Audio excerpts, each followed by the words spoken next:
여러분들과 함께 볼 건데요. 네, 반드시 총평 보고 옵니다. 그리고 총평의 가장 중요한 부분은 맨 마지막 부분이라는 거. 예, 우리가 어떻게 이 시험을 공략하면 되는지, 말 그대로 우리의 시험은 뭐라고요? 11월 16일에 보는 대학 수학능력 시험을 어떻게 공략하면 되는지 총평에서 다 말씀드렸어요. 그렇다면 정말 이 10월달 문제 정말 좋을 것 같은 문제가 많았거든요. 그리고 그냥 여러분들이 막 말 그대로 그냥 떠먹여주는 문제 거의 없었어요. 그래서 한 문제 한 문제 꼼꼼하게 보면서 혹시 내가 놓친 게 있는지 그걸 잘 봐야 돼요. 그리고 지금 이 문제를 볼 때쯤이 되면 여러분들이 적어도 이게 수특의 1단원, 수특의 2단원, 수특의 4단원, 불교 뭐 이런 식으로 이제 딱딱딱딱 나와줘야 돼. 그리고 혹시 그게 안 된다면 좌절하고 위축되고 나는 안 되는데 이게 아니라 교과서 제발 일독하자 얘들아. 한 권 다 읽으려면 힘드니까 챕터로 얘들아. 그렇게 해서 제발 이제 마지막 한 달 가는 거예요. 1번 문제 우리 시간 많이 드릴 거 없죠? 신석기 문화라고 줬어요. 가에 들어갈 문화유산을 물어보고 유물의 사진을 준 전형적인 1번 형태의 문제가 되겠습니다.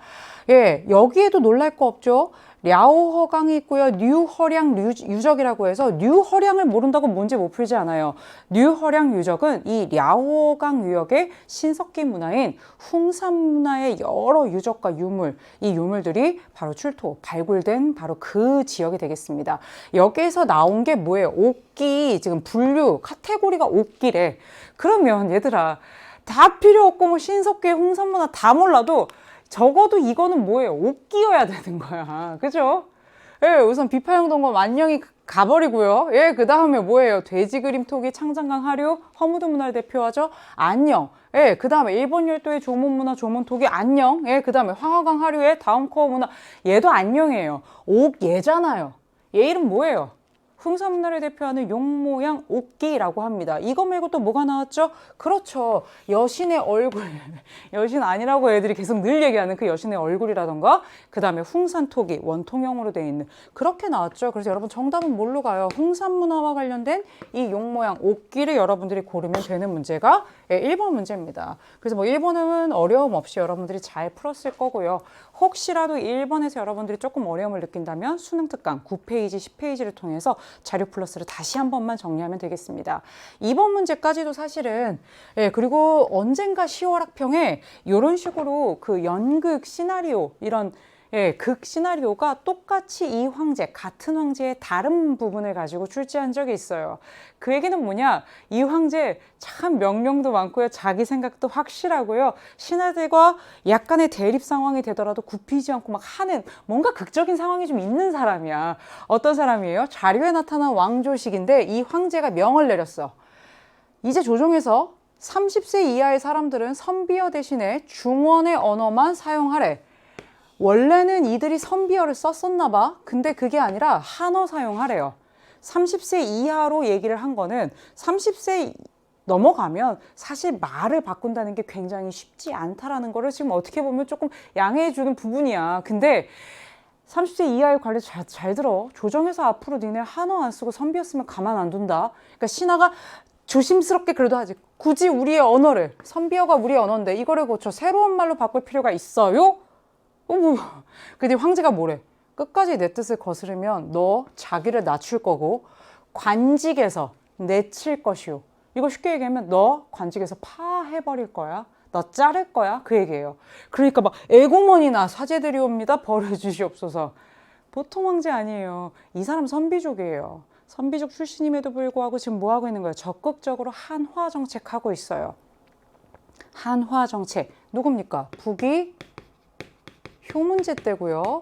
지금 이거에 5세기 말 상황이다라는 것도 나오는데 여기서는요. 시기를 물어보지도 인물을 물어보지도 북이라는 걸 여러분들이 알면 되는 그 상황으로 갔어요.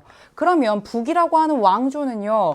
4세기부터 6세기까지 존재했던 그런 왕조고요. 선비족이 세웠고요. 그리고 뭐예요? 5호 16국 시대를 뭐 했어요? 통일했어요. 그래서 북위부터 시작해서 우리가 동이, 서위, 북제, 북주로 이어지는 여기를 북조라고 했고요. 그리고 내려가서 동진 이후에 송제, 양진으로 이어지는 중국 한족들이 주축이 됐던 바로 여기, 이 시대를 남조라고 했어요. 그래서 실제로 이 북이라고 하는 왕조가 존재했던 시기에 동아시아 상황은 북조와 남조가 대립했다. 심지어 한조 왕조인 남조라고 해서 힌트도 더 준 부분이 되겠습니다. 위만이 준왕을 몰아내고 집권한 것은 고조선 얘기죠. 기원전 194년 얘기고요. 청해진 나왔어요. 얘가 사실은 낯설면 그건 조금 곤란해요. 청해진 어디예요? 지금의 전남 완도 그 지역에 뭐예요? 맞아요. 9세기 신라의 누가 해상왕 장보고가 동아시아 무역의 거점으로 삼았고요. 장보고 같은 경우에는 적산 법화원 얘기 지었다. 이런 얘기까지 지금 계속 동사에서 선지로 나오고 있어요. 왕한석이 신법을 추진하였다. 송대고요. 이 신법의 핵심은 뭡니까? 결국에는 부국강병 체계 되겠습니다. 송대 신종 때 그동안 이 송나라가 계속해서 사실은 국방도 약하고 어려움을 많이 겪었잖아요. 그래서 부국과 강병책을 같이 좀 시행해보자 라고 하는 게 왕헌석을 통해서 지금 추진되고 있는 부분입니다.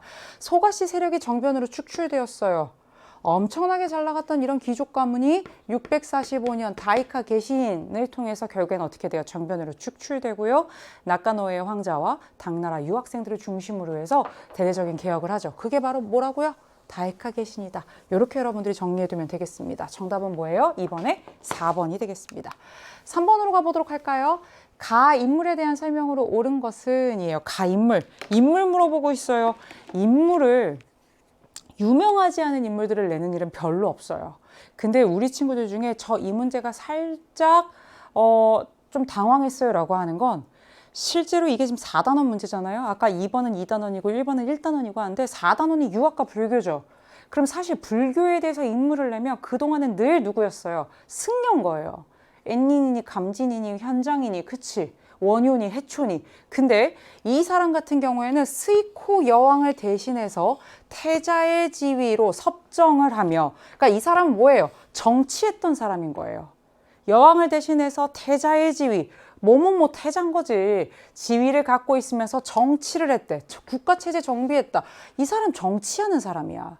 근데 그 과정에서 뭐를 적극적으로 활용해요? 불교를 적극적으로 활용했고 그냥 활용할 뿐만 아니라 그래서 일본 열도에서 아스카 지역을 중심으로 해서 굉장히 불교 문화가 융성하고 유행했는데 이거를 우리가 뭐라고 부르느냐? 아스카 문화라고 해요. 아스카 문화의 핵심이 그래서 불교예요. 그 얘기는 뭐예요? 정치를 집권하고 있는 이 가태자라고 하는 사람이 불교를 밀어줬다는 얘기예요. 그거에 지금 확증처럼 얘기를 하고 있는 게 뭐예요? 호류사 5층 목탑도 그가 세웠다고 알려져 있습니다. 적극적으로 불교를 활용하고 발전시키고 심지어 호류사 5층 목탑 나무로 만든 탑인데 아직까지도 사실은 현존하잖아요. 이게 7세기 때 목탑인데 설사 몇 세기인지 모르더라도 알긴 해야 되는데 그렇다 할지라도 이 목탑을 세울 정도로 지금 굉장히 불교에 심취해 있는 이 사람 누굽니까? 쇼토쿠 태자죠. 많은 친구들이 일본에 아는 태자라고는 그밖에 없었다라고 얘기하는데 그치 알면 이 사람 알면 되지. 실제로 이 인물은 불교에 굉장히 심취하고 불교를 적극적으로 활용을 했는데 그럴 수 있었던 가장 큰 여러 가지 이유들 중에 하나가 그 승려들이 이 쇼토쿠 태자의 스승이에요. 특히 고구려 승려 해자가 쇼토쿠 태자의 스승으로 잘 알려져 있고요. 이 사람 고구려 사람이고요. 6세기 말 7세기에 있었던 사람입니다. 선생님이 승려야. 그럼 나래도 영향을 받겠지, 그치? 쇼토쿠 태자는 그렇게 해서 지금 호류사 5층 목탑이라던가 아스카 문화 이런 키워드를 가지고 사실 불교와 관련해서 아주 잦게 나오진 않죠. 빈번하게. 그동안은 오답으로 많이 나왔지만 지금 뭐예요? 중요도 있는 인물인 건 명확합니다. 선종을 창시한 거는 달마대사, 그 달마고요. 도다이사를에서 계율을 전하였다. 8세기에 누굽니까? 당나라에서 일본으로 건너간 승려 감진에 대한 설명이 되겠습니다. 불국사와 석굴암을 조성하였다. 이거는 사실은 선생님 누군지 어떻게 알아요? 우리 분명히 초등학교 때 위인전 봤을 거예요. 8세기 통일신라의 뭐 김대성이다. 뭐 근데 이름 기억 안 나면 내가 니네 어렸을 때 위인전 봤을 텐데 대성 막 이랬더니 태성이요? 막 이랬는데 모를 수 있어요. 괜찮아요. 근데 이게 일본입니까? 여기 앞에 오라고 돼 있어. 스이코 여왕을 대신해서. 근데 이게 지금 일본 얘기예요? 아니잖아요. 우리나라잖아요. 경주에 있잖아요. 신라잖아요. 8세기의 통일신라의 상황이 되겠습니다. 입당 구법 순례행기를 저술하였다. 9세기 일본의 승려인 엔닌이고요. 이 사람은 일본에서 당으로 건너가서 구법 활동을 하고 일본으로 돌아왔죠. 그리고 이 과정에서 장보고와 신라인들의 도움을 받았죠. 장보고를 만나진 못했지만 적산법화원에서 체류하면서 도움을 받았던 인물입니다. 인물 문제 틀리면 안 되고요. 4단원 불교는 꼭 승려와 시기 확실하게 정리해 두도록 하겠습니다. 4번입니다. 밑줄 친 선대 황제. 결국엔 이것도 앞에 황제를 지칭하고 있지만 결국엔 인물 문제죠.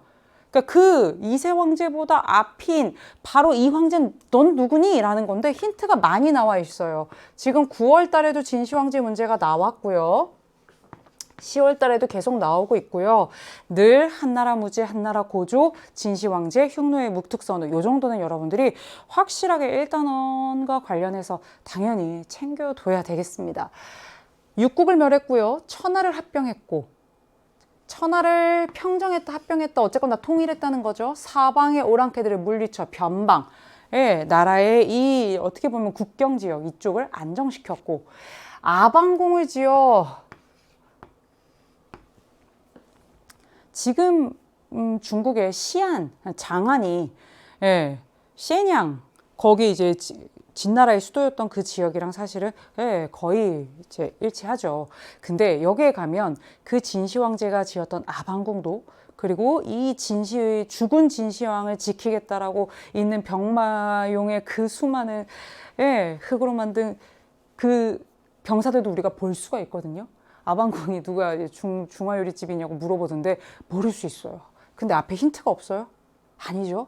멸했고 이게 전국 7홍 중에 이 전국 7홍 중에 진나라를 제외한 나머지 6개를 멸했다는 소리지. 6개를 격파해야 내가 통일을 할 수 있으니까. 맞죠? 그 다음에 천하를 합병, 평정. 이게 통일이라고 하는 두 번째 내용 들어가죠. 그 다음에 아방궁도 사실 힌트가 될 수 있죠. 이전에 안 나온 것도 아니었어요. 제시자료에. 그런데 짐이 2세 황제로 즉위한 이래로 도적들이 곳곳에서 일어나고 있는데 그대들은 막지 못하였다. 그럼에도 선대 황제께서 일으킨 아방궁의 공사마저 중단하려 하니 이거는 충성을 다하지 못하는 것이다. 이거 우리 아빠가 만든 아방궁의 공사를 니들이 지금 중단하려 하니 그리고 도적은 곳곳에서 들끓고 지금 나라가 지금 어려워지고 있죠. 그럼 뭐예요? 육국을 멸하고 천하를 통일한 바로 진시황제 얘기고요. 우리가 알고 있는 사실 또 하나 여기 나오는 건 뭐예요? 진시황제 사후에 진나라는 급격히 어때요? 쇠퇴해서 결국엔 멸망하게 되죠. 여기는 이런 힌트들까지 줬어요. 사방의 오랑캐를 물리치고 변방까지 안정시키고 그 대표적인 게 뭐예요? 흉노를 축출해요. 장수 몽염을 시켜서. 오르도스 지방을 차지하고 그리고 어떻게 했어요? 만리장성을 쌓아서 그들의 재침을 막고자 하였다.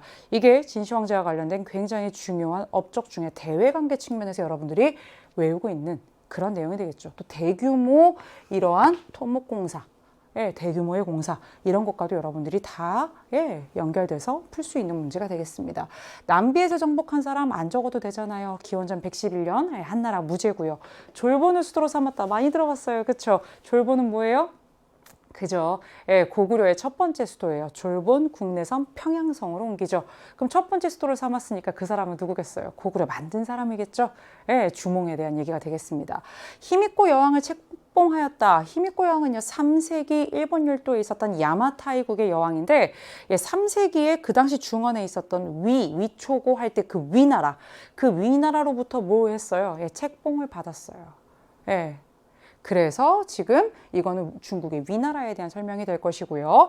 5대 10국의 혼란을 수습하였다. 5호 16국 아니고요. 5대 10국이에요. 5대 10국은 뭐예요? 요 정도 헷갈릴 수 있으니까 알려드리죠. 5호 16국 아니고 5대 10국은 10세기예요. 10세기. 당나라 멸망 이후에 진짜 중원이 막 후량, 후진 뭐 난리도 아니죠. 그러면서 이들이 사실은 10세기 후반까지 가게 되는데 송나라가 960년에 만들어진 이후에 979년쯤이 되면 이 5대 10국의 혼란이 송에 의해서 결국엔 수습이 되고 맙니다. 그래서 이 황제는 누구다? 진시황제다 라고 해서 100% 사실은 진시황제, 한나라 무제, 흉노 묵특선우 중에서는 사실은 랜덤박스처럼 돌아가면서 나오잖아요. 예, 쉽다 생각하지 말고 여러분들이 확실하게 정리가 됐는지를 확인할 필요는 있습니다. 가국가의 통치체제에 대한 설명으로 옳은 것은 이에요. 선생님 저 오늘 이거 틀렸어요 라고 얘기한 친구가 있었어요. 되게 마음이 아팠어요. 그래서 내가 괜찮아. 수능날 안 틀리면 돼. 근데 수능날 안 틀리려면 네가 이거를, 이게 4단원이거든요. 유학과 불교에서 율령 부분이에요. 수특 47쪽에 명확하게 이거를 풀 수 있는 모든 힌트가 다 나와 있습니다. 제시자료 만만치 않을 수 있는데 한번 볼게요. 운중은 수나라의 의성공주가 살던 곳으로, 힐리가한이 망한 이후에, 힐리가한 사람이에요, 사람. 망한 이후에 이정이 돌궐의 수백 명을 그곳에 옮겨 살게 하였으며 그들 중 하나를 우두머리로 삼았다. 백성들이 늘어나 용성해지자 가해 황제가 운중부를 선우도호부라 하여 은왕 옥륜을 선우도호로 삼았다라는 거예요. 사실 여기서 가장 중요한 단어를 하나만 체크해봐라. 그럼 뭘까요? 뭘까요? 수의 의성공주? 돌궐의 힐리가한? 망했다? 뭘까요? 네, 선우도호부예요. 도호부가 문제를 알아야 문제를 풀 수 있어요. 도호부가 뭐예요, 여러분? 개념이에요. 이건 나와야 돼요. 도호부라는 건 당이 그 자신들이 정복하거나 간섭할 수 있는 그 지역에다가 사실은 세운 거예요. 육도호부, 그래서 만남도호부, 이런 식으로 우리가 2015 교육과정에서 도호부를 당나라와 관련해서 대외정책으로 굉장히 중요하게 배웠습니다. 여기에 힌트가 지금 뭐가 더 하나 나오고 있어요. 수나라의 의성공주 얘기가 나왔어요.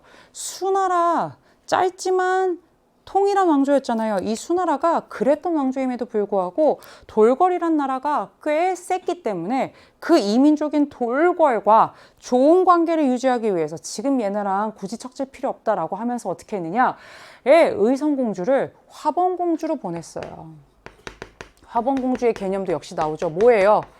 중원의 왕조가 이민족의 왕조에게. 근데 그 수나라의 의성공주가 살던 곳, 그 돌궐, 결국엔 돌궐과 결혼해서 그 동네에 살았는데 결국엔 어떻게 됐다는 거예요? 망했어요. 그리고 나서 지금 어떻게 했어요? 백성들이 늘어나고 용성해지자 가해 황제가 이 운중이라고 하는 곳을 도호부라고 지정했어요. 그러면 결국엔 지금 이 왕조는 어느 왕조인 거예요? 도호부와 관련되어 있는 당나라가 되겠습니다. 그리고 나서 선지는 뭘로 구성했어요? 이게 당나라 얘기는 2단원에 나오고 화봉공주 얘기는 3단원에 나오는데 정답지와 관련된 것들은 사실은 어디서 나오느냐? 4단원의 율령 부분에서 나와요. 이게 당인 걸 알았어요. 그렇다면 뭐예요? 당나라와 관련된 걸 찾으셔야죠. 문화성에서 정책을 심의하였다. 이게 당나라지. 이걸 어떻게 외워라고 하는데 안 외우면 안 돼요. 여러분 이거는 안 외우면 안 돼요. 이게 여러분 수특 47페이지에 나와 있는 거 그대로 다시 구성한 거예요. 황제 아래 중서성, 상서성, 문화성이라고 하는 3성과 그 상서성 아래 실무를 담당하는 6개의 부, 삼성 6부제고요. 이때의 삼성이 중서, 상서, 문화성이다라고 하는 걸 여러분들이 명확하게 기억해 두셔야 됩니다. 그래서 정답은 뭐가 돼요? 중서성에서 정책을 만들고 문화성에서 정책을 심의하고 상서성에서 그 정책을 실행하는 그런 상황이죠. 남면관제, 북면관제를 운영한 건 거란이 되겠고요. 독서상품과는 통일신라, 신라에서 경전의 독해 능력을 관리 선발에 활용한 거고요. 신기관은요, 701년에 발표된 다이오율령에서 제사를 담당하는 신기관과 행정을 담당하는 태정관, 이관과 그 아래 8성으로 되어 있죠. 헷갈리려면 이거였을 텐데 정당성? 이게 그건가? 아니요. 좌사정, 우사정 이렇게 나온 건 뭐예요? 발해 얘기예요. 발해는 삼성육부를 받아들였지만 지금 당나라와 달리 지금 명칭이 다르다. 삼성의 명칭. 그거 계속해서 정리했던 부분이 되겠습니다. 그래서 여러분 이게 안 된다면 괜찮아요. 오늘이 수능 아니잖아요. 근데 지금 수특을 피셔야 돼요. 지금요. 수능 전에 봐야지 하면 못 봐요. 그리고 난 틀릴 수 있어요. 그렇기 때문에 지금 스톱하고 여러분들은 그걸 봐야 합니다. 이거 생방 아니잖아요. 꼭 확인하고 이관팔성제 다유율령까지 다 외우고 있는지 다시 한번 점검하도록 하세요. 됐죠? 그러면 이제 6번 가보도록 하겠습니다. 가가 무슨 막부인지까지는 알았어요. 근데 정답을 모르겠어요 하는 친구들이 꽤 있었던 문제가 되겠습니다. 가 막부 시기에 볼 수 있는 모습으로 가장 적절한 것은이에요. 예, 이 문제는요, 출제된 적도 있어요. 꽤 오래전이기도 하지만 2015년도에도 2018학년도에 뭐 수능에서도 굉장히 어려운 문제 그 제시 자료로 등장한 적이 있는데, 여기서 우리는 이 몽고 스뭌 회사의 이 장면을 통해서 우리가 알고자 하는 거는 가 막부 시기에 하타카라고 하는 곳에서 벌어진 전투 장면이다라는 거고, 말을 탄 다케자키 스에나가의 일본 사람이잖아.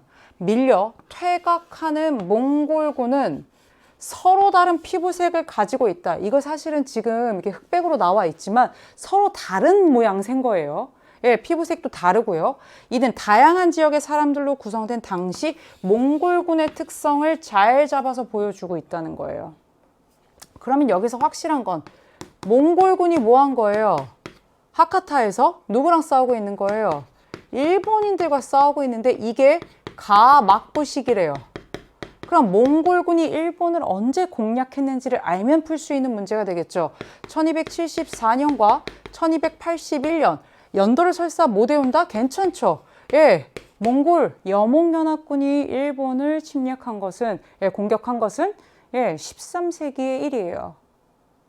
그리고 그거를 사실은 지금 요 다케자키 스에나가의 요청에 따라서 지금 이렇게 해놓은 거예요.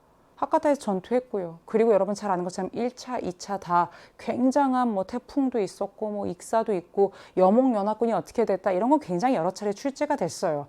그래서 이 몽골군이 어떤 막부냐? 첫 번째 막부죠.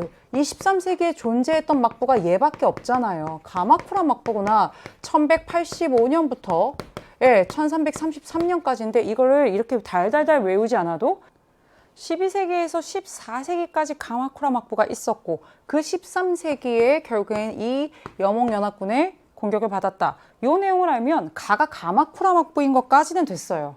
이게 어디에 나옵니까? 가마쿠라 막부 얘기가 3단원에 나와요. 수능 특강을 기준으로 말씀드리면 35페이지에 이 얘기가 아래쪽에는 여몽연합군에 의해서 일본이 공격받은 얘기가 나오고요. 그 위에 보면 이 가마쿠라 막부에 대한 얘기가 간단하게나마 설명이 되어 있습니다. 미나모토노 요리토모가 정의대장군 쇼군의 칭호를 받았다라는 내용과 함께 뭐라고 되어 있느냐? 주변 국가의 외교는 상대적으로 좀 소극적이지만 민간 차원의 외교는 한다. 그러니까 친애한테 이익이 되는 것들은 하는 거예요. 근데 그 대표적인 사례로 뭐가 나오느냐? 송과의 교류에 송나라의 동전을 대량으로 수입해서 이걸로 물건을 구매한다라는 게 나와요. 그래서 실제로 송나라의 동전을 많이 수입을 하는 게 가마쿠라 막부예요. 이 동전은 은 문제를 낼 때 이거 은이게 은 아니게 하는 오답으로도 정말 많이 나오는데 여러분 요거는 저 처음 봤어요. 이렇게 나오면 사실 진짜 곤란한 바로 그 정답지가 되겠습니다. 그리고 나서 여러분 요거 낯설 수 있어요. 천공괴물은 교과서에 따라서 저 못 봤어요 막 이럴 수도 있는데 천공괴물은요 명말총초에 산업기술과 관련해서 이제 담은 책이에요. 송응성이 쓴 책인데 그럴 수 있어요. 근데 얘 못 들어봤잖아요. 그럼 우선 아닌 거지. 명말기 청초 뭐 이렇게 됩니다. 정확하게는 뭐 1637년인가 고즈음. 이건 가르치는 사람들이 외워야 되는 문제인 거고 우리가 연도로 이런 거 하는 거 아니잖아요. 예. 조카마치는 뭐예요? 에도 막부와 관련해서 여러분들 다 알고 있죠? 지금 뭐예요? 사무라이랑 조닌들 지금 거주하고 있는 바로 그곳을 얘기하고 있고요. 에도로 향하는 통신사 일행 조선에서 에도로 가고 있어요. 지금 조선과 에도 막부 상황 17세기 이후의 상황을 얘기하고 있고요. 일본 사절단이 가져온 감압을 확인하는 관리 일본과 감압 무역을 하고 있는 명나라 상황이 지금 되겠습니다. 그래서 역시 아니죠. 그렇다면 여러분 뭐예요? 가마쿠라 막부 시기에 볼 수 있는 모습으로 옳은 건 무로마치 빼고요. 무로마치 막부 때 명과 빼고요. 에도 막부 때 빼고요. 중국 거 빼고요. 그렇다면 여러분 뭡니까? 송해동전으로 물건을 구매하는 상인. 이게 혹시 정리 안 되는 사람은 괜찮아요. 오늘까지만 괜찮은 거예요. 3단원 수능특강 35페이지 맨 위를 통해서 딱 한 번만 더 정리를 하고 맞춥시다. 됐죠? 7번입니다. 가 국가에 대한 설명으로 옳은 것은 이에요. 예, 이 문제도 사실은 만만치 않을 수 있어요. 예, 3점짜리 문제죠. 대업군연 양재 황제 이름 다 외워야 돼요? 막 이러는데 안 그래도 풀 수 있어요. 예, 물론 유명한 황제지만 혹시 모른다면 괜찮아요. 동그라미 쳤지만 이것만 힌트가 있지 않아요.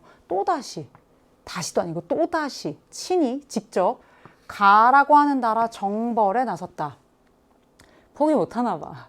이미 가를 양제는 치러 간 적이 있는 거야 없는 거야? 간 적 있는 거예요. 근데 그 양제가 또다시 친히 가를 정벌하겠대요. 정벌이 뭐 친구 맺자고 가는 거 아니잖아요.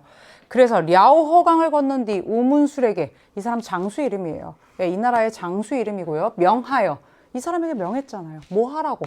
평양으로 진격해라. 그럼 힌트 나왔습니다. 가나라 정벌을 하러 가는데 평양으로 가고 있대요.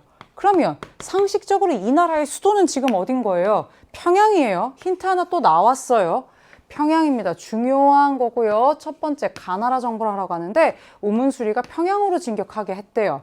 또한 왕인공에게는 역시 사람이겠죠. 부여성을 경유하여 신성으로 진군하도록 하니 적의 기세가 위축되었다.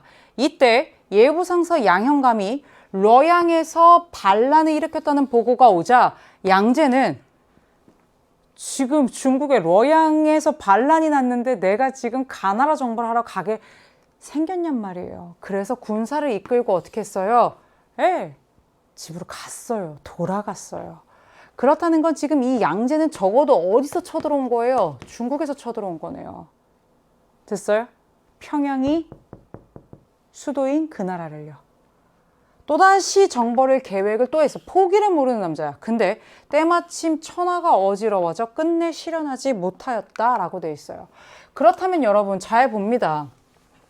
가나라, 평양이 도읍이고 양제라고 하는 중국의 황제가 한 번이 아니라 복수로 침략한 적이 있는 그 나라. 어느 나라 얘기예요? 수나라 얘기예요. 수나라가 어디를 쳐들어간 거예요? 고구려를 침략한 거죠. 근데 여기서 우리가 찾는 거는 가나라니까 가는 결국엔 뭐가 되는 거예요? 고구려가 되는 거죠. 그럼 고구려에 대한 설명으로 옳은 것은 이에요. 백등산 전투에서 승리하였다. 이거는 한고조와 흉노의 묵특선우의 기원전 200년 전투에서 흉노의 묵특선우가 승리한 거예요. 승패 명확하게 아셔야 됩니다. 탕롱에 침입한, 탕롱이 지금의 하노이입니다.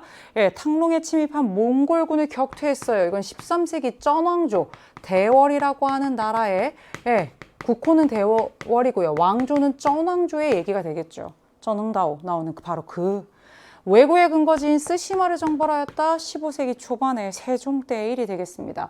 한사군의 하나인 낭랑군을 축출하였다. 이거 고구려예요. 이거는 여러분들이 동아시아사에서도 한국사에서도 배우는데 잠깐만 넘어갈게요. 이거 하고선 다시 가겠습니다. 백강입구에서 나당연합군과 충돌한 건 663년에 외수군과 백제, 망한 백제의 유민들이 누구와 나당연합군과 충돌해서 졌던 거죠. 그래서 여러분 실제로 지금 고구려를 얘기하고 있는 건 4번인데요. 만만치 않은 선지일 수는 있으나 한국사, 동아시아사 다 공통으로 출제될 수 있는 선지예요. 이게 2018학년도 대학수학력시험에서는 한국사 문제에 고구려 문제로 출제가 됐었습니다. 한사군의 하나인 낭랑군, 어디서 들어봤잖아요. 고조선이 멸망하고 나서 한나라 무제가 그 고조선을 멸망시키고 나서 한사군이라고 해서 낭랑, 임둔, 진번, 현도 이 4개의 군을 설치해요. 이 중에 사실 낭랑과 대방은 그래도 조금 이렇게 시간이 지나도 존재했었어요. 나머지 뭐 임둔, 진번, 현도 이런 것들은 다 일찍 했고요. 낭랑은 계속 그 4군 중에 남아 있었고, 이거는 사실은 좀 어려운 거지만 뭐 대방 뭐 이런 애들이 존재했는데 이 낭랑군, 한사군 중에 그래도 끝까지 남아 있었던 이 낭랑군을 축출 몇백 년 있었거든요. 이거를 축출한 게 4세기의 고구려 왕 미천왕이에요. 사실 광개토대왕 장수왕 위주로 우리가 많이 공부를 하다 보니까 이게 낯설 수는 있지만 낭랑군 축출은 2단원에서 인구 이동과 관련해서 한반도 내의 인구 이동과 관련해서도 반드시 나오는 주제고 1단원에서 예, 고조선 멸망과도 관련해서 나오는 내용이 되겠습니다. 그래서 여러분 7번의 정답이 되는 국가는 바로 무엇이다? 고구려고요. 고구려가 4세기에 뭐 했다? 낙랑군을 축출했다라고 하는 그 얘기를 통해서 여러분들이 찾을 수 있습니다. 예, 8번입니다. 역시 가 국가를 찾으래요. 미리 얘기하는데 이 문제는 틀리면 안 돼요. 이 문제는 정말 여러 번 아주 많이 반복했던 부분이고요. 거의 비슷한 상황을 여러 자료를 통해서 많이 연습했던 자료예요. 혹시 내가 이 자료가 낯설어서 틀렸다라고 한다면 여러분들 3단원 국제관계의 다원화 부분에서 12세기 부분이 안 된 거거든요. 수특 3단원에서 11세기, 12세기 그 상황과 관련된 수능 개념이나 수능 특강 강의 아무거나도 상관없으니까 몇 분 안 돼요. 꼭 여러분들이 봤으면 좋겠어요. 왜? 맞춰야 되니까. 이 문제 맞춰야 되는 문제예요. 황제가 제천의식을 마치고 하늘에 지금 제사 지내는 의식을 마치고 경령궁에서 전례를 행하고 경령궁 가지고 문제 풀 수 있는 사람 없으니까 걱정하지 말고 가라는 국가가 군사를 일으켜 도성을 포위했다는 소식을 들었대요. 야, 기껏 제천의식 마치고 돌아왔더니 뭐예요? 가라는 나라가 군사를 일으켰는데 어느 정도예요? 도성을 포위했대요. 되게 위기 상황인 거예요. 이 황제 입장에서는 진짜 거의 끝나기 직전이에요. 그래서 이 황제는 조서를 내려 자신을 상황이라고 칭하고, 그러니까 자기는 물러나고 자신의 아들에게 황제의 그 자리를 선양 물려준 거예요. 왜? 우리도 왕이었다가 내가 세자한테 물려주고 나면 상왕이라고 하잖아. 마찬가지로 황제가 자기 아들한테 물려주고 자기는 상왕이 된 거야. 이듬해 1년이 지났죠. 이듬해도 여기서는 좀 중요한데 어쨌건 괜찮아요. 이 가 국가가 도성을 격파했어요. 포위했다가 이제 완전 격파했어요. 그리고 두 황제를 사로잡았대요. 여기서 두 황제는 황제가 2명이었다가 아니라 아까 방금 나왔잖아요. 포위된 그 황제, 상황이 된 그 사람, 그리고 아들인데 황제가 된 그 두 황제를 다 사로잡아 북쪽으로 갔대요. 힌트 또 나와요. 이 가라고 하는 나라의 근거지는 그 북쪽인가 봐요. 이 황제가 살고 있는 여기보다. 송주에 있어 화를 피한 조구가 황제로 즉위하였고 이후 창장강 이남의 이만을 수도로 삼았다. 이게 거의 지금 종지부 내주잖아요. 지금 뭐예요? 금이라고 하는 나라가 북송의 수도 카이펑을 뭐 한 거예요? 포위했고요. 이듬해에는 완전히 어떻게 했어요? 함락시킨 거예요. 그래서 이 사건을 우리가 정강의 변이라고 하고 사실 제가 거의 연도도 외워야 되는 거라고 얘기했어요. 그렇게 해서 북송이라고 하는 나라는 사실은 망했어요. 휘종, 흥종 다 잡혀갔잖아요. 황제, 상황 다 잡혀갔잖아요. 끝났잖아요. 그런데 송주에 있다가 화를 피한 조구가 황제로 즉위해서 임안에서 1127년부터 뭘 열었어요? 남송. 송을 이어갔어요. 지금 그 얘기까지 나와 있는 게 이 부분이에요. 그렇다면 결국엔 그 송을 멸망시켜서 송을 아래쪽으로 지금 쫓겨낸 그 장본인이 누구냐? 금이라는 것만 여러분들이 알면 돼요. 금까지도 알았대요. 근데 금나라 하면 우리 친구들이 생각하는 게 뭐냐? 맹한모국제. 뭐 이런 것들이란 말이에요. 근데 지금 정답에 그런 게 보이지 않아요. 뭐 고유문자 뭐 이런 것들일 텐데 안 보여요. 그럼 봅시다. 팔계자를 운영하였다에 이거는 후금 얘기가 되겠죠? 아니고요. 누르하치가 팔계자를 통해서 뭐 그건 지금 우리 후금 뭐 청 이렇게 가고 있을 것이고요. 고려와 군신 관계를 맺었다. 이거 금나라 설명 맞아요. 1126년의 일이고요. 이때 인종 때인데 이자겸이 실권을 잡고 있었거든요. 금나라가 요구하자 받아들여버려요. 정답은 2번인데요. 다른 거를 우선 아닌지 확인합시다. 베이징에 연행사를 파견하였다. 이거는 조선 얘기죠. 조선 후기에 병자호란에서 진 이후에 우리나라가 청나라한테 이렇게 하고 있죠. 호라즘을 정복하고 비단길을 장악하였다. 이거 누구 얘기예요? 칭기스칸 얘기예요. 몽골 얘기고요. 다이어일령을 반포하여 체제를 정비하였다. 701년 이관팔성제 일본 얘기가 되겠습니다. 그래서 여러분 정답은 뭘로 가요? 고려와 군신관계를 맺은 금나라예요.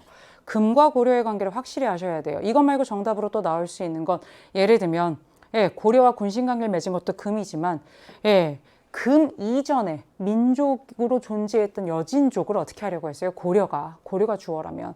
예, 그들을 사실은 축출하기 위해 동북 지역에 구성을 설치하고 얼마 안 돼서 그들이 부족을 통일하고 금이란 나라를 만들고 그리고 나서 강성해진 그 금이 고려의 군신 관계를 맺고 이게 고려와의 관계에서는 여진족 히스토리가 이렇게 갑니다. 나라를 물어봤으니까 명백하게 딱 금이라고 얘기할 수 있는 고 12세기 상황을 준 거죠. 그래서 여러분 정답은 뭐다? 금이다라는 거 알아두셔야 되겠고요. 9번 미주침 회의입니다. 이 회의는요 여러 차례 나왔어요. 회의 나올 만한 게 파리강화 회의, 워싱턴 회의 뭐 그런 회의들이 쭉 있는데 이 회의 여러 차례 나왔고요. 8단원에서 굉장히 중요하게 다루고 있고요. 1921년부터 1922년까지 열렸던 회의가 되겠습니다. 주1 미국 대사 찰스 워렌, 일본에 있는 미국 대사 찰스 워렌이 다음과 같은 성명을 발표하였다. 이 회의 결과 결정된 거는 뭐냐? 이 회의 결과 첫 번째, 영국과 일본의 동맹이 소멸되었다. 이야, 진짜 끈끈했는데 제1차 영일동맹, 제2차 영일동맹, 그리고 이 영일동맹을 근거로 일본이 뭐 했어요? 제1차 세계대전에 참전까지도 했는데 다 어떻게 됐대요? 끝났대! 라는 거고요. 4국 조약의 출현, 내 나라가 뭐 조약도 맺었나 봐요. 여기에 포인트가 나오죠. 산둥 문제의 해결과 더불어 중국의 주권 및 영토 보전 약속 등은 동아시아 형세의 안정을 가져올 것이다. 이로써 미국과 일본 사이에 있었던 모든 의심과 위험과 저 믿어도 돼? 라고 하는 건 사라질 것이다 라고 얘기를 하고 있는데 이게 바로 뭡니까? 워싱턴 회의예요. 사실은 미국과 영국이 주도해서 뭐 한 거냐면 1차 세계대전 이후에 굉장히 아시아에서 영향력이 커진 일본에 대한 집중 견제에 들어간 거죠. 영원한 동맹이 없다는 거 여기서 보여주죠. 영일동맹 그렇게 끈끈했는데 1920년대 초반에 어떻게 돼요? 끝나버려요. 그리고 산둥 문제 해결돼요. 원래 산둥 문제, 이 산둥에서 누가 기득권 가지고 있었어요? 일본이 갖고 있었어요. 파리강화회에서도 결국엔 일본 편 들어줬죠. 왜 중국인들 열받았고요. 오사운동 일어났고요. 그랬잖아요. 그런데 지금은 해결해주고요. 더불어 중국의 주권과 영토는 어떤 나라도 함부로 할 수 없고 지켜져야 된다라고 해서 지금 중국을 싸고 돌아요. 비대해지는 일본의 영향력을 견제하고 있어요. 그럼 일본을 견제할 만한 내용이 들어가 있는 게 뭐가 있어요? 열강이 해군 군비 축소를 결정해요. 이거의 타겟은 일본이에요. 그래서 미국과 영국이 5라고 하는 비율의 그 해군 그 비율을 갖고 있다. 그러면 일본은 3이어야 되는 거예요. 프랑스 이런 데는 1.67이어야 되는 거고요. 해군 군비 축소를 결의했다라고 하고 결정했다고 하지만 결국엔 일본에 대한 견제가 지금 들어가는 게 바로 이 워싱턴 회의의 핵심이고요. 그중에 가장 많이 나왔던 건 바로 이 부분이 되겠습니다. 그렇죠? 그러면 정답은 3번이고요. 오사운동 발생에 영향을 주었다. 파리강화 회의가 되겠죠. 그때만 해도 산둥 문제에 기득권을 일본이 그대로 유지할 수 있도록 편들어줬으니까. 한국의 독립을 최초로 약속하였다. 1943년 카이로 선언과 관련된 부분이고요. 삼국감서 러프독이 왜 간섭하고 있어요? 시모노세키 조약을 통해서 일본이 청일전쟁 이후에 시모노세키 조약을 통해서 랴오동 반도를 할양한다는 소식을 듣고 일본이 역시 견제하고 있는 부분이죠. 일본이 국제연맹을 왜 탈퇴했어요? 1933년에 탈퇴하는데 왜요? 만주사변 일으키고 만주국 만들고 리튼 조사단이 조사해서 이거 만주에 대한 침략 확실하다 니네 철수해라 하니까 에라이 뭐라고 하는 거야 안 들려 하면서 1933년에 탈퇴해버리죠. 니네 국제연맹만 듣지 않을 거야. 이게 핵심이 돼버리죠. 그래서 여러분 정답 뭘로 갑니까? 9번은 워싱턴 회의고요. 3번이 정답이 되겠습니다. 10번으로 가보도록 할게요. 자료에 나타난 황제에 대한 설명으로 옳은 것은 인데요. 선생님 이 문제 어려워요 라고 얘기하는 친구들도 많았고 실제로 사실 출제자들도 이 문제를 상당히 까다롭게 출제를 했을 수 있습니다만 실제로 구모와 10학평이 출제 기관이 다르잖아요. 이건 서울특별시 교육청이고요. 9월은 평가원이에요. 그러니까 문제가 겹칠 수도 없고요. 근데 이미 우리는 9월 달에 대의강미록이라고 하는 걸 통해서 청나라 왕조를 찾는 문제를 한번 경험을 했고요. 그리고 저는 인물사 특강을 통해서 강희제, 옹정제, 걸륭제까지를 다 구분을 해드렸고 특히 강희제 같은 경우는 천계령 선포와 해제와 관련해서 선포도 이 사람이 했고 해제도 이 사람이 했기 때문에 청나라 전성기 군주 3명 중에 강희제에 대한 내용은 여러분들이 6단원에서 정말 많이 반복을 했던 부분이에요. 이 왼쪽을 가지고 여러분들이 어려울 수 있어요. 하지만 오른쪽에서 명확하게 답이 나온다라는 걸 기억하면서 문제를 보겠습니다. 굉장히 비슷해요. 9월 달에 풀었던 문제랑. 근데 확실히 다른 유형으로 내고 있죠. 올해 저들이 갑자기 새로운 절차를 만들어서 나가사키로 간 우리 배에 심폐를 발급하여 교역을 허가하였다고 합니다. 심폐를 우리 배에 발급을 해준다는 건 결국엔 들어오는 우리 배들을 뭐 하겠다는 거예요? 통제하는 것이니까 잘못된 거 아닐까요? 청나라 입장에선 잘못됐다고 생각할 수 있지. 청나라 배들이 청계령 해제 이후에 겁나게 나가사키에 가고 있는데 그거를 에도막부가 막아보겠다고 심폐를 발급하는 거니까. 근데 황제가 뭐라고 대답해요? 지미. 황제가 말할 때 지미라고 하죠. 나 강희제 뭐 이러지 않잖아, 우리 평상시에. 지미. 내가 해금을 풀었다. 이게 뭐예요? 청계령 해제죠. 9월에도 나왔죠. 연해, 해안가, 바다 인근 이 백성들에게 통상을 허락한 이유. 청계령이 해제됐으니까 통상이 허락된 거죠. 청계령은 뭔데? 못 나가게 하는 건데 해제가 바로 나갈 수 있게 허락한 거죠. 배를 타고 나가는 백성들이 너무 늘어나서 그 입장에서, 저들 입장에서는 너무 힘든 거야. 일본 입장에서는. 그러니까 그냥 그렇게 해. 짐이 허락한 거예요. 뭘을요? 통상을요. 짐이 뭘 발표한 거예요? 청계령 해제해버려라. 그럼 누구예요? 청계령을 선포한 것도 강희제고요. 선포도 강희제지만 즉위하자마자 해제도 강희제예요. 그럼 청계령은 뭐 하려고 선포됐어요? 연해의 백성도 통상 못하게, 바다로 못 나가게. 왜? 반청운동 세력들 들끓고 있으니까. 그래서 바다로 나가지 마 했던 거예요. 다 내륙으로 이주시키고. 근데 그 반란 세력, 반청 세력이 다 진압되면 더 이상 그럴 이유가 있다 없다? 없다는 거죠. 그래서 뭐예요? 바로 청계령 해제해버린 거예요. 그래서 결국엔 이걸 해제시킨 황제가 누구다? 강희제다라는 거 알면 문제 풀 수 있는 거죠. 그럼 보겠습니다. 강희제가 제일 신경 썼던 바로 그 반청 세력. 중원에서는 남부 쪽에 3번의 난이라고 해서 1673년부터 1681년까지 바로 강희제 때 이런 일들이 있었죠. 그리고 진압당했고요. 타이완의 정시 세력도 진압하고 나서 청계령 해제했고요. 그렇게 많이들 가다 보니까 사실은 이 심패라고 하는 것들이 뭐 발급이 된다 이런 얘기들이 나오죠. 우린 여기서 해제라고 하는 거, 청계령 해제. 통상을 허락한 황제 누군지 알면 되고요. 맥카트니 사절단 영국에서 왔어요. 뭐 무역을 뭐 확대하고 자유무역 얘기를 해요. 걸륭제 얘기죠. 이거는 18세기 얘기고요. 걸륭제가 제일 그 전성기 군주 중에 마지막이에요. 우리나라로 따지면 영정조, 영조, 정조, 고시기. 조선과 기후학조를 체결하였다? 기후학조 뭐예요? 조선과 결국에는 일본과 지금 무역을 어떻게 할 건지와 관련해서 에도막부가 만들어진 이후에 뭐 스시마번을 통해서 뭘 어떻게 할 것이고 무역을 어떻게 할 것이고 그런 얘기들이고요. 별무반을 조직하였다. 이거 12세기죠. 윤관, 고려.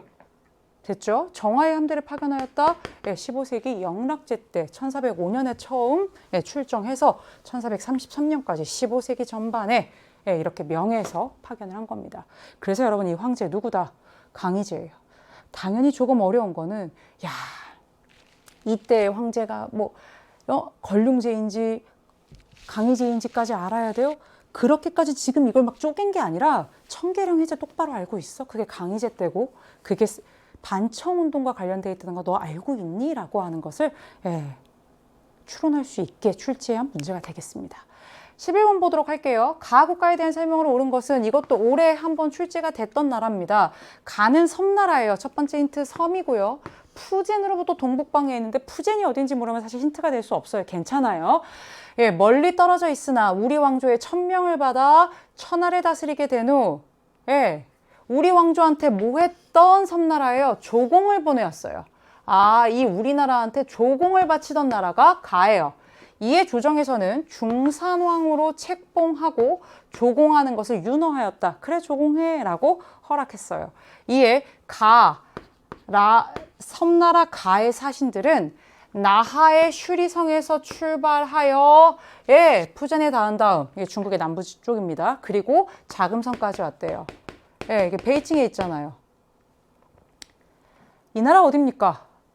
섬나라고요. 자금성에 가서 조공하고 있고요. 이 나라의 왕궁은 슈리성이고요. 이 나라의 국제무역항은 나하입니다. 이거는 어려워 보이지만 이 나라를 파악하는 가장 핵심적인 키워드라고 할 수 있어요.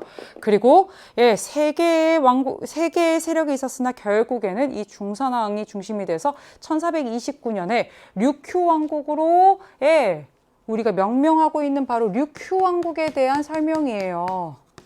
그리고 이 류큐 왕국은 바로 중국의 명나라, 천하를 다스리게 된 이후에 바로 그 명나라에게 뭐 하고 있어요?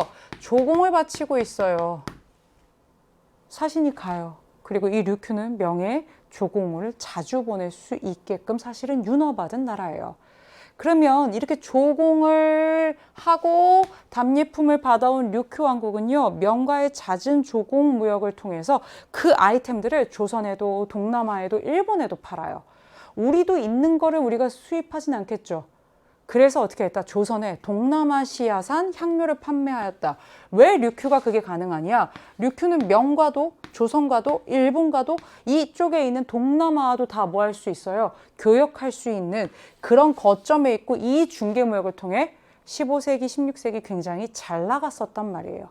바타비아를 거점으로 일본에 진출한 건 네덜란드죠. 수능에도 나왔었고요. 책문에서 개시와 후시무역을 실시한 건 조선과 청, 그 국경. 그래서 조선과 청 사이의 무역을 얘기를 하고 있고요. 몰라카를 점령하고 마카오 거주권을 얻었다. 1557년, 마카오 거주권 1511년 몰라카 점령. 이건 계속 얘기했던 겁니다. 포르투갈에 대한 얘기고요. 마닐라 건설하고 갈레온 무역을 전개한 거 에스파냐가 되겠죠.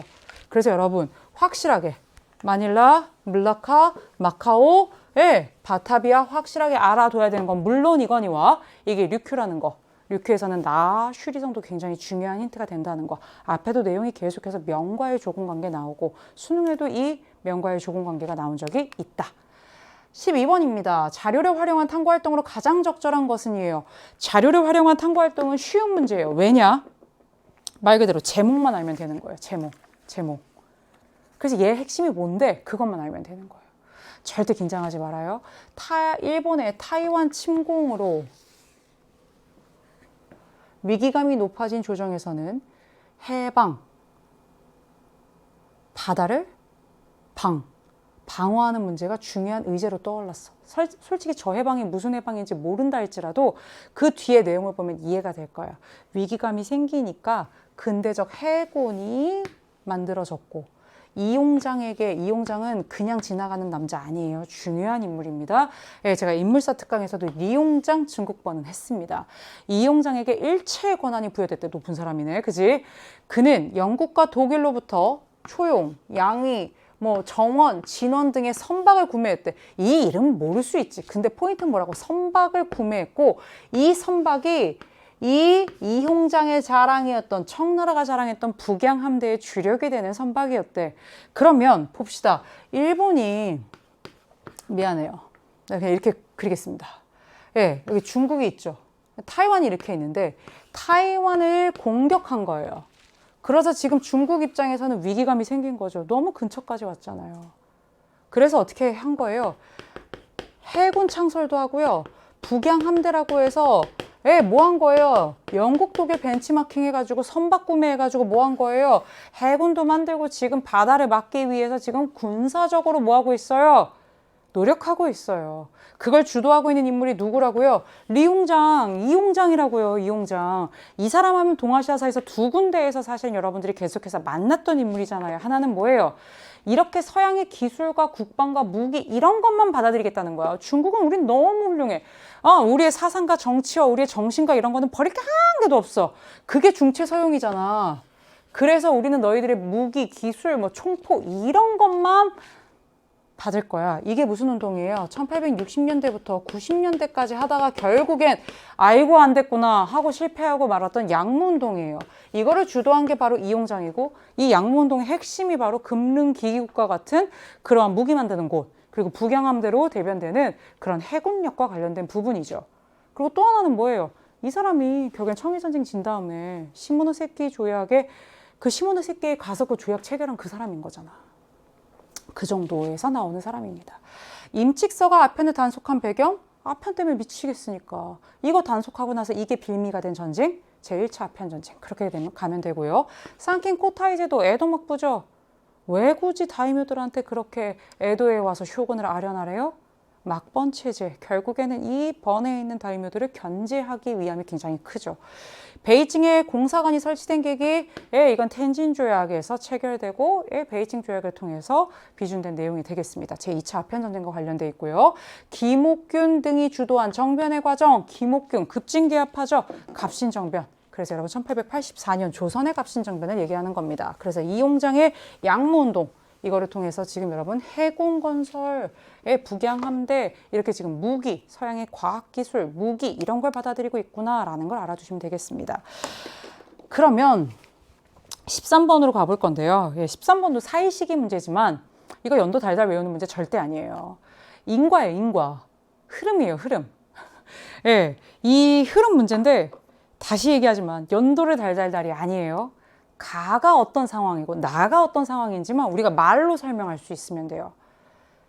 5단원 문제인데 임금이 아직은 도성에 있어요. 도성. 수도의 그 도성 안에 있어요. 근데 여기서 무슨 소식을 들었느냐? 충주 전투의 패전 소식을 들었어요. 패전이란 건 전투에서 졌다는 소리예요. 대패했어요. 신립장군의 그 탕금대 전투에서 완전 박살났어요.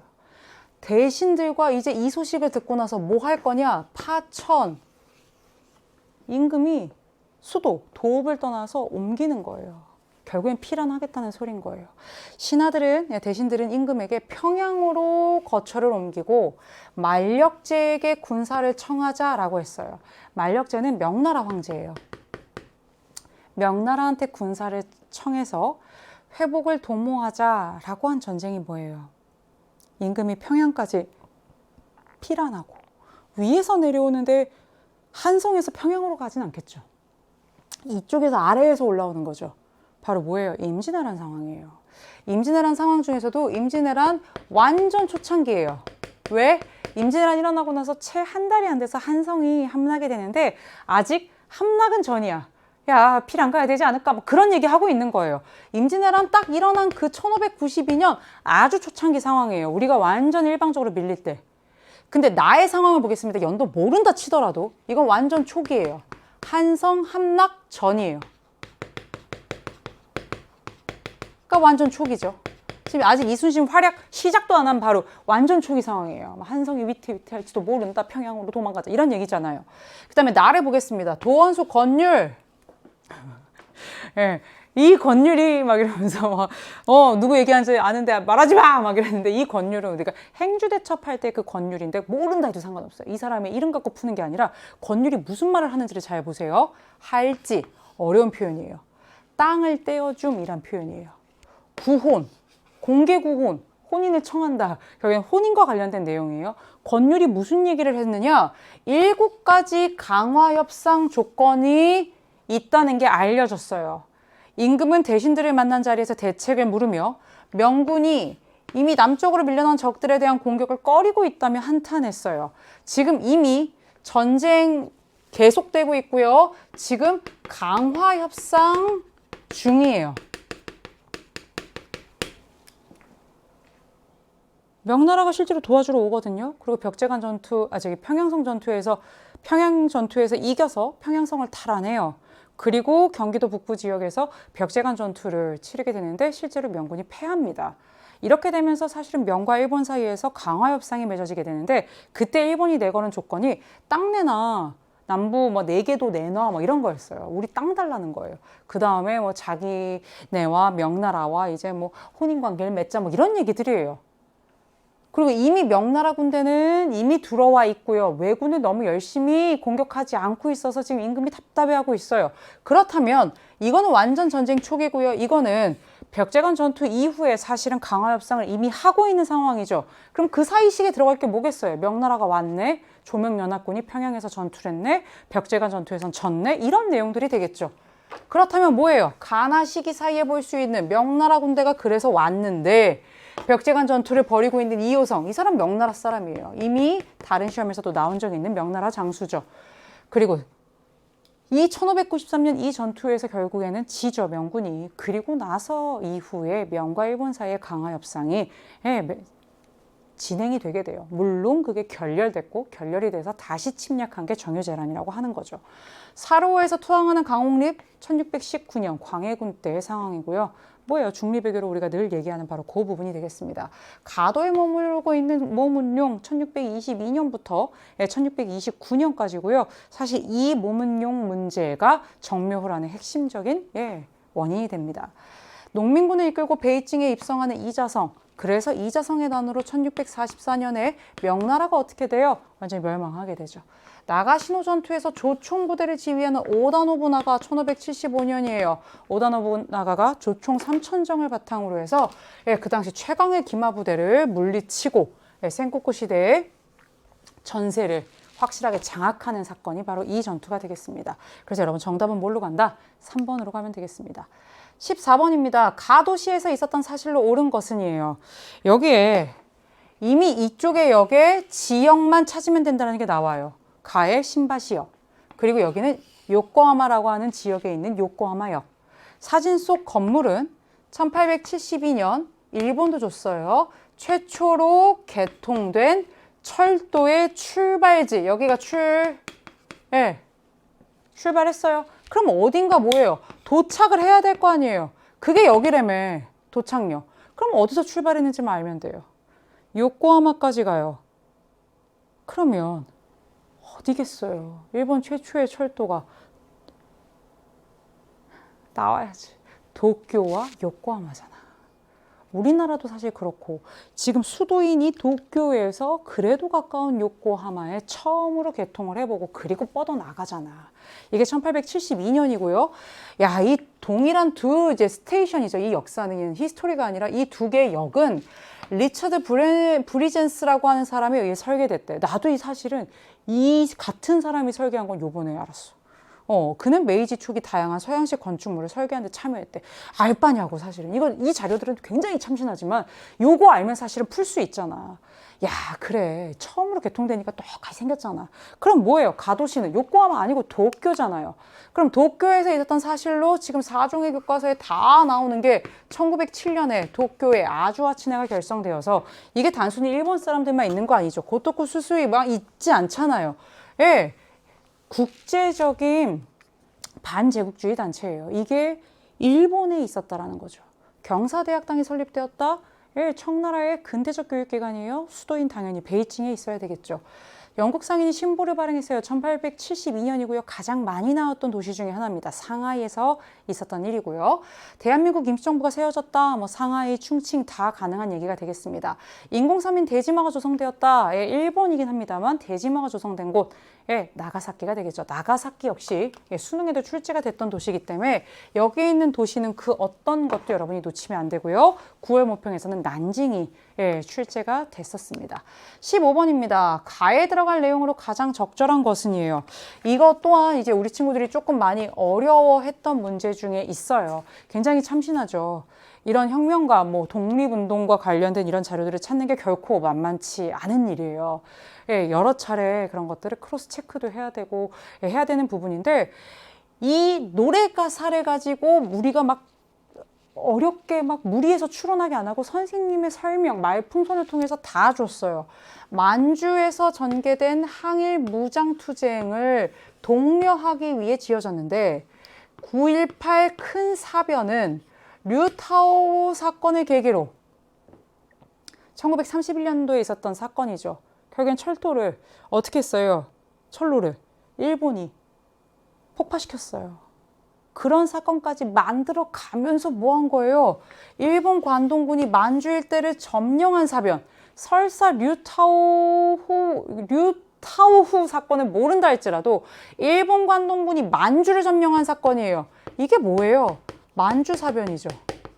만주 사변이 일어나고 만주 국까지 만들어져요. 이 만주에 살고 있었던 중국인들 입장에서는 진짜 일본이 너무 싫어요. 반일 감정이 이 중국 사람들이 이렇게 심해질 줄 몰랐을 정도로 심해져요. 반일 감정이 이렇게 올라가면서 실제로 만주에 있던 중국인들과 만주에서 활동하고 있었던 우리 민족의 콜라보가 나오게 돼요. 왜? 이 공공의 적이 지금 어디? 만주를 점령해버렸거든요. 뭘로? 9.18 큰 사변 이후에요. 만주사변 이후에 자기네 집 안방에 지금 일본군이 쳐들어온 거예요. 거기에 이렇게 만주국까지 만들고 있어요. 그러니 이걸 참을 수 있겠어요? 그래서 한중이 연합해서 만주에서 누구랑 싸워요? 일본과 싸우는 일이 생겨요. 그걸 찾으시면 돼요. 장소는 만주고요. 한중이 연합해요. 그래서 남만주에서는 양세봉이 이끄는 조선혁명군이, 북만주에서는 지청천이 이끄는 한국 독립군이 한중연합작전을 통해서 만주사변 이후에 활약해요. 그래서 실제로 흐름을 보자면 31년, 32년 그렇게 돼 있고 33년, 34년, 30년대 초반에 이런 한중연합작전이 만주사변 이후에 굉장히 활발하게 전개가 됩니다. 어디서? 만주에서. 우창에서 신군이 봉기한 거는 1911년 신의 혁명에 대한 설명이고요. 이미 역시 9월 달에 출제가 됐었습니다. 일본 반제동맹이 결성되었어요. 수특에도 나오고요. 선생님 여러 차례 설명을 했어요. 헷갈릴 수는 있어요. 일본 병사 반전동맹. 또 있어요. 그건 중일전쟁 이후가 되겠고요. 일본 반제동맹은 1929년에 결성되었어요.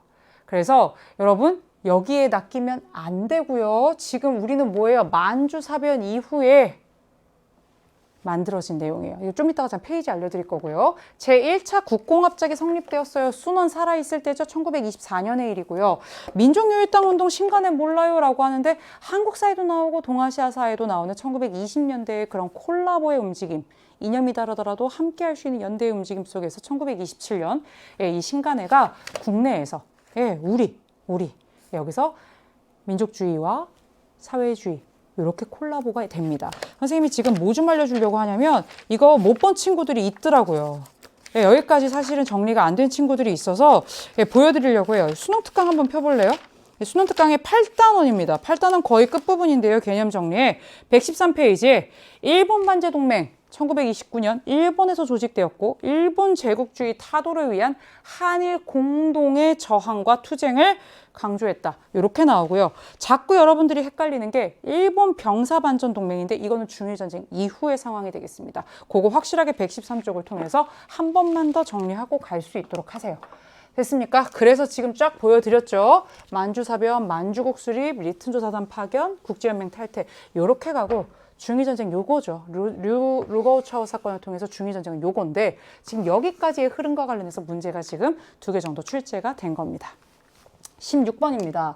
미추친 조약에 대한 설명으로 옳은 것은 이에요. 이 그림, 이 문항 너무 어렵게 생각 안 했으면 좋겠어요. 다만 이 문제를 풀고 나면 내가 어느 지점에서 틀리는지 내가 뭘 모르는지를 명확하게 알게 돼요. 볼게요. 일본 사절단이 미국 대통령한테 인사하고 있죠. 사진은 심플해요. 일본과 미국이 만났어요. 미국에서. 이 그림은 일본이 개항 이후 최초로 어디 간 거예요? 미국에 사절단 보낸 거예요. 이 사절단이 그래서 인사하는 거예요. 누구한테? 미국 대통령한테. 그리고 백악관에서 뭐 한 거예요? 이거 미국 백악관이잖아. 환영회 하는 거예요. 뻔한 얘기. 뷰캐넌이 대통령이냐 지금 투수냐 지금 그게 중요한 게 아니라 미국에 간 거예요. 누가? 일본 사절단이요. 근데 여기서부터 중요하죠. 영사재판권 등을 명시한 조약의 비준서를 교환하였고 워싱턴, 필라델피아, 뉴욕 등에서 근대문물을 시찰하고 귀국했어요. 됐어요? 이와쿠라 사절단에 대한 얘기고요. 사절단 자체를 물어보지 않았죠. 여기 가서 한 게 뭐냐면 이 조약을 비준했대요. 조약을 체결은 진작에 했겠죠. 근데 그걸 비준했다. 그거에 대해서 최종적으로 지금 뭐 하는 거예요? 승인, 컨펌 이런 것들을 교환하고 있는 거예요. 근데 이 조약의 내용이 하나만 나왔어요. 영사재판권. 그러면 일본의 개항 관련 조약 가운데 영사재판권이 포함되어 있는 게 뭔지를 알아야 되는 문제가 됩니다. 여러분 헷갈리지 마세요. 영사재판권은 밀수호 통상조약이죠. 밀수호 통상조약이에요. 1858년이고요.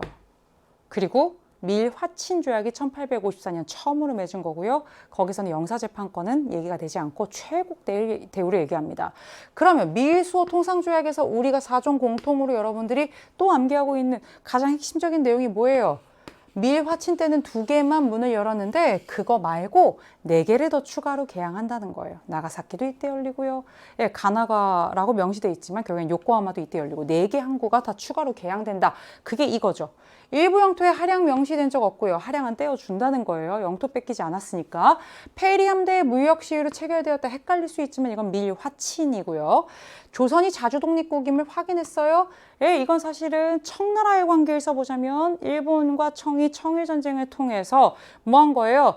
예, 조선 건드리지 마. 조선 독립국이야. 니네 손 떼. 신모새끼 조약에도 있고요.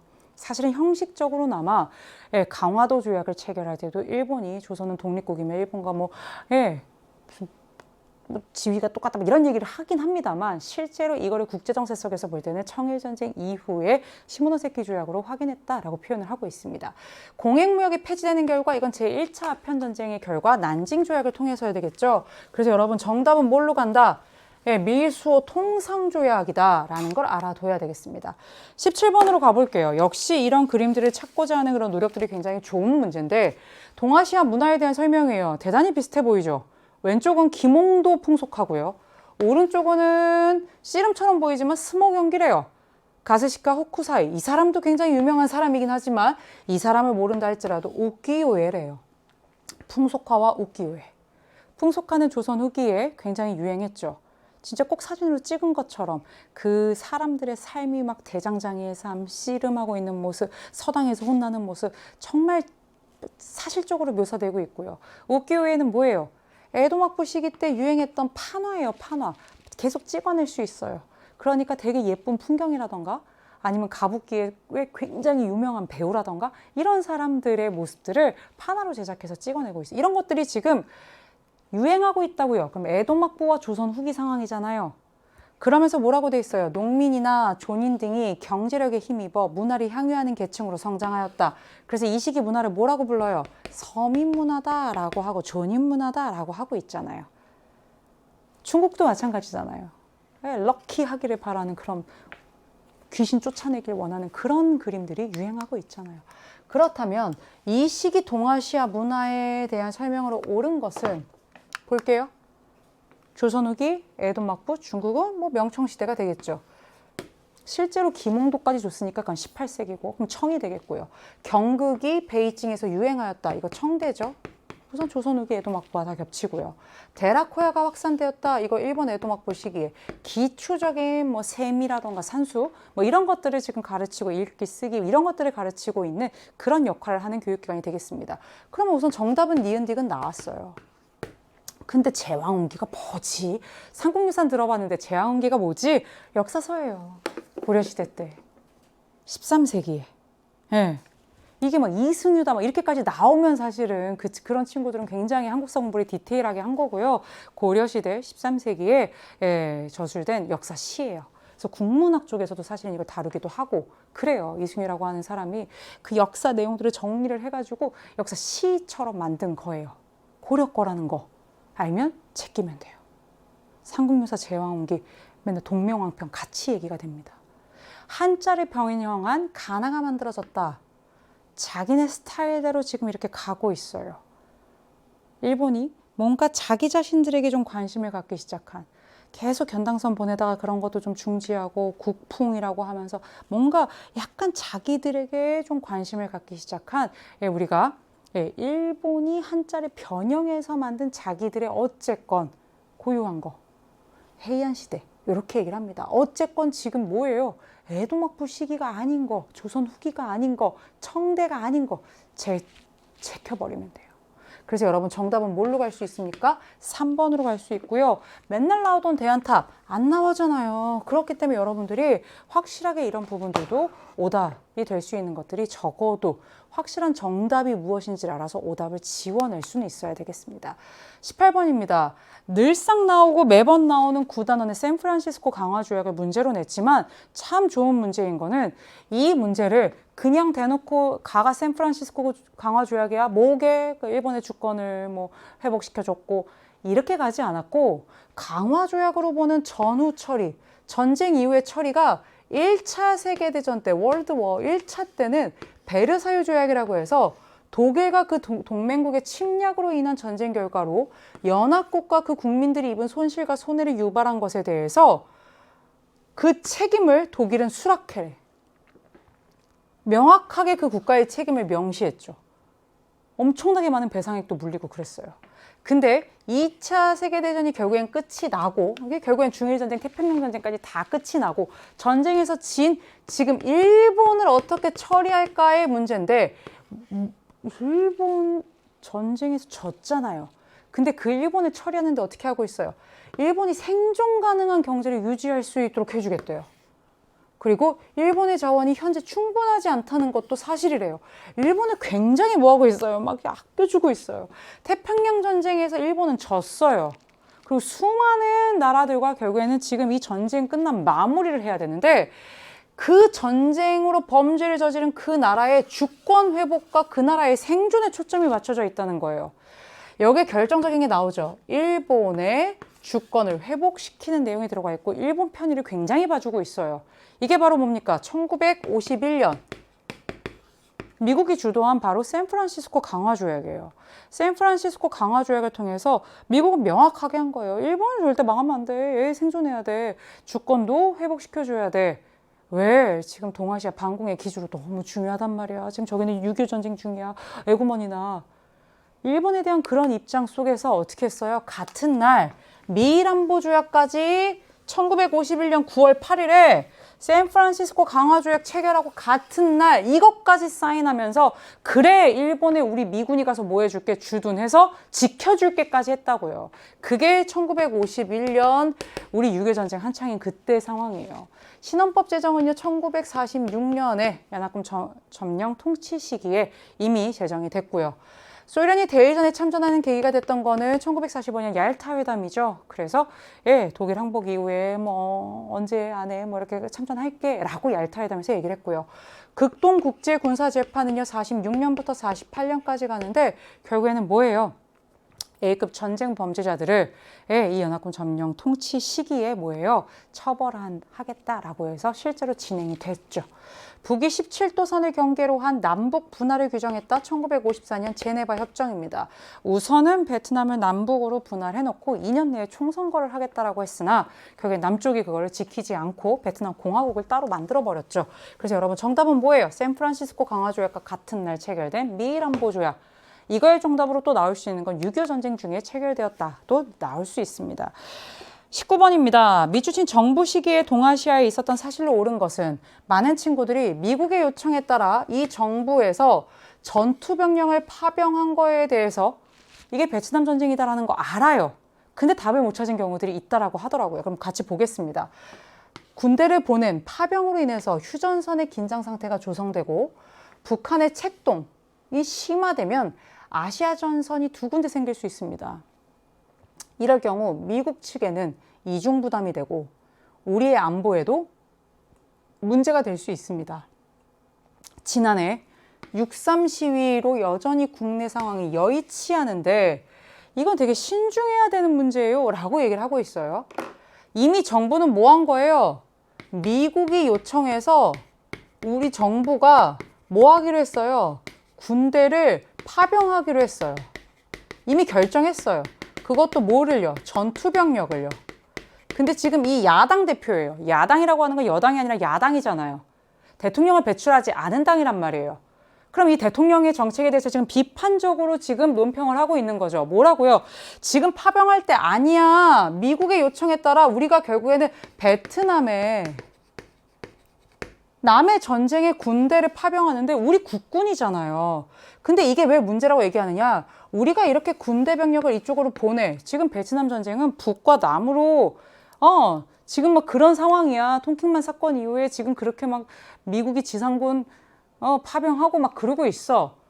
여기도 이념이 달라. 이거 동아시아의 냉전 상황에서 열전이 이미 벌어졌어, 베트남에. 근데 이미 우리는 6.25 전쟁 이후에 휴전선이 있고 북한이 언제 책동할지 몰라. 언제 또 꿈틀거리면서 우리를 위협할지 모르는데 파병을 한다고? 그러면 전선이 잘하면 두 개일 수도 있어. 한반도도 위험해, 베트남도 위험해. 그럼 미국한테도 이건 이득이 아니지 않아? 라고 얘기하고 있고요. 또 하나, 6.3 시위가 굉장히 힌트가 되는데 어려울 수 있지만 얘기 안 하지 않잖아요. 1964년 6월 3, 이 시위가 뭐예요? 한일 국교 정상화에 대해서 반대하는 거예요. 박정희 정부가 추진했던 한일 국교 정상화에 대해서 격렬하게 반대해요. 이게 6.3 시위예요. 3월부터 쭉 이어진 시위가 6월 때까지 가는데, 그래서 결국에는 이 박정희 정부가 계엄까지 선포를 한단 말이에요. 진압 굉장히 세게 해요. 그리고 65년에 뭐예요? 한일 국교 정상화돼요.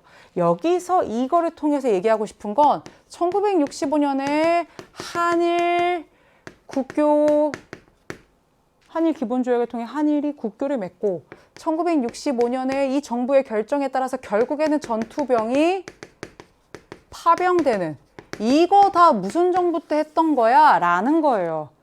박정희 정부잖아요.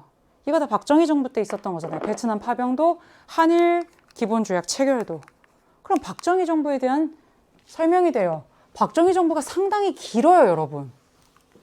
대통령을 한 시기만 생각해도, 대통령의 취임에서 대통령으로 있었던 시기만 해도 1963년부터 79년까지예요. 실제로 5.16 군사정변까지 또 우리가 박정희의 등장 이후로 정권을 잡은 거라고 본다면 사실은 굉장히 길어요. 대통령 시기만 이만큼이에요. 그럼 보겠습니다. 박정희 정부 시기인 것만 고르면 돼요. 연도로 푸는 문제 아니에요. 우선 6월 민주항쟁은요, 전두환 정부 시기죠. 연도는 1987년이지만 이게 대통령 직선제기원을 가지고 온 민주화운동이죠. 미중 공동성명, 미국의 닉슨이 중국에 갔어요. 그런 상황에서 둘이 공동으로 성명 발표한 거예요. 닉슨이 언제 중국 갔냐를 알면 되는 거예요. 천수이벤이 총통으로 당선된 거, 이거 타이완 상황이죠. 2000년이에요. 이때 여야가 처음으로 교체돼요. 중화인민공화국 마오쩌둥이 1949년 10월 달에 수립하죠. 비자민당 연립정권이 구성된 거 55년 체제가 무너진 1993년입니다.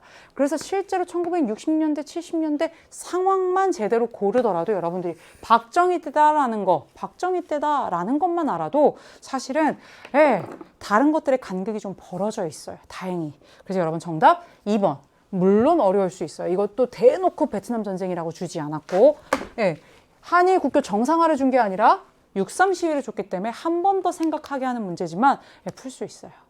마지막 20번입니다. 20번은 19번에 비해서 훨씬 더 여러분들이 쉽게 풀었을 텐데요.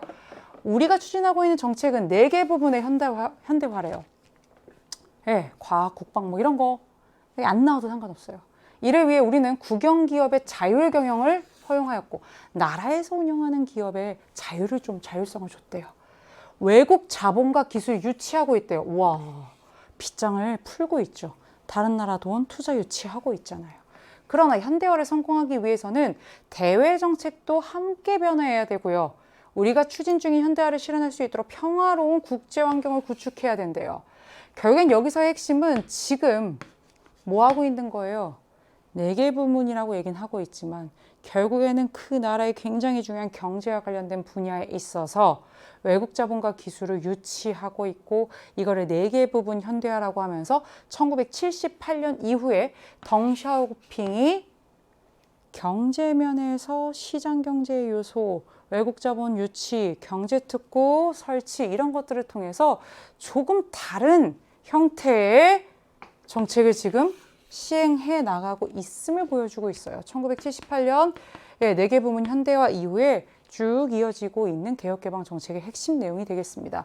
거품경제의 붕괴 과정은 결국엔 일본 상황이죠. 1990년대, 80년대의 거품경제가 90년대에 붕괴되면서 결국엔 이 55년 체제도 사실은 좀 붕괴가 되는 그런 부분이 있죠. 일본 상황이고요. 천리만 운동은 어디예요? 도대체 모르겠어요. 천리 달리는 말. 우리 그렇게 달려갈 거라는 거야. 사회주의 경제 체제에 대해서 얘기를 하면서 사회주의 경제가 잘 나가는 거 보여줄게. 북한에서 1950년대에 50년대 후반에 내걸었던 사회주의 경제 정책의 명칭이 되겠습니다. 이게 막 57년에 시작돼서 언제 이거 안 외워도 돼요. 다만 이게 북한이다라고 하는 거 여러분들이 알 수 있으면 좋겠고요. 도이머이 정책의 추진 결과, 이건 베트남에서 1986년, 이건 연도도 굉장히 유의미하게 여러 차례 나왔었죠. 도이머이가 뭔데요? 개혁과 쇄신과 변화예요. 베트남에서 과오 인정하고 지금까지의 경제정책이 아니라 변화와 쇄신, 결국에는 시장경제 요소들을 받아들이겠다라고 한 거고요. 플라자업이 모르겠어요 하는 친구들이 있어요. 1985년에 플라자 호텔에서 합의한 거예요. G5가. 야, 독일이랑 일본 잘 봐. 니네 솔직히 마르크화랑 엔화의 가치 너무 저평가돼 있는 거 아니야? 야, 그거 좀 심하지 않아? 아, 억울해. 막 미국이 막 울분을 토해요. 그러면서 실제로 이렇게 엔화의 가치를 다시금 조정한 회의가 바로 이게 되겠습니다. 그래서 여러분, 정답은 뭐예요? 덩샤오핑의 개혁개방정책, 1978년 이루어졌던 내개부문 현대화, 중국의 개혁개방정책에 대한 내용이 지금 경제특구 이런 키워드 없어도 여러분들이 이 상황 속에서 찾아낼 수 있느냐라고 하는 거예요. 그래서 여러분 정답 5번입니다. 이렇게까지 해서 여러분 이제 10월 학평까지 풀어봤어요. 6번의 모든 학평이 끝났고요. 총평의 맨 마지막에 내가 부족한 부분의 마지막에 어떻게 정리하면 되는지 제일 중요한 얘기를 했습니다. 6번의 모의고사와 학력평가는 다 본수능을 위한 그 준비 단계예요. 내가 부족한 거를 반드시 챙겨서 여러분들이 2023년 11월 16일 우리가 함께 웃을 수 있기를 바랍니다. 정말 고생 많았고요. 여러분들의 수능까지 EBS가 계속해서 함께 하도록 하겠습니다. 동아시아 사는 끝까지 EBS.